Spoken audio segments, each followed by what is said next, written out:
Emmerdale fans are convinced that a soap legend will be killed off after 11 years in a tragic twist, as John Sugden continues to wreak havoc in the village. Fans well remember that John unintentionally caused Nate Robinson's demise following last year's devastating barn blaze. The baddie had administered a mysterious drug to save Nate, but tragically, the treatment proved lethal and Nate perished as a result. In a reveal from last year, audiences saw John stealthily moving Nate's corpse to a bridge before dumping the shrouded remains into the watery depths below. More than 8 months after the nightmare, detectives dragged Nate's body from the lake, casting suspicion on 2 main figures, reports Belfast Live. Kane Dingle, Nate's old man, found himself embroiled in the investigation due to their fiery dispute on the son's final day in Emmerdale. Nevertheless, it wasn't long before all eyes turned to Tracy, Nate's spouse, when John cunningly stashed Nate's mobile in her daughter Frankie's toy house. Tracy, cornered by circumstantial evidence, made a desperate plea to her sibling, Vanessa Woodfield, to fib to the coppers and vouch for their joint presence on the fateful night Nate transcended, despite Tracy's amnesia about her own whereabouts that evening. The plot thickened as DS Walsh apprehended Tracy for murder allegations, after Vanessa bottled out of lying for her sister, fearing the consequences.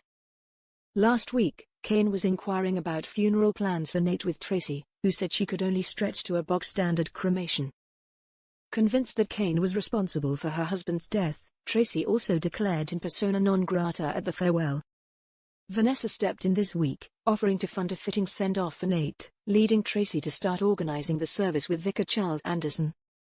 On Monday, Belle attempted to persuade Tracy to allow Kane to bid farewell to his son, but her persistence resulted in Tracy barring the entire Dingle clan. "Did I not make it perfectly clear? I don't want him anywhere near," Tracy asserted. The next day, despite Belle's efforts to sway Vanessa, Tracy remained resolute in her stance. "I know it's not easy. But the more I think about it, the more I know I've made the right decision," Tracy confided to her sister.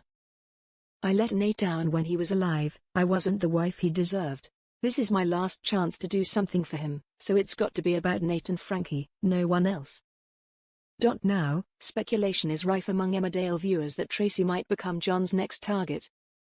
"I think John could definitely kill Tracy if she starts to suspect him over Kane," speculated a fan on a Facebook group. Another concurred, "Yes, I agree with this, she is definitely in the firing line," while another warned, "Tracy should watch her back." A fourth viewer shared the same thoughts, stating, "Now John's part of the Dingle family and they've been barred from the funeral, he could take revenge. Tracy is definitely in danger going forward."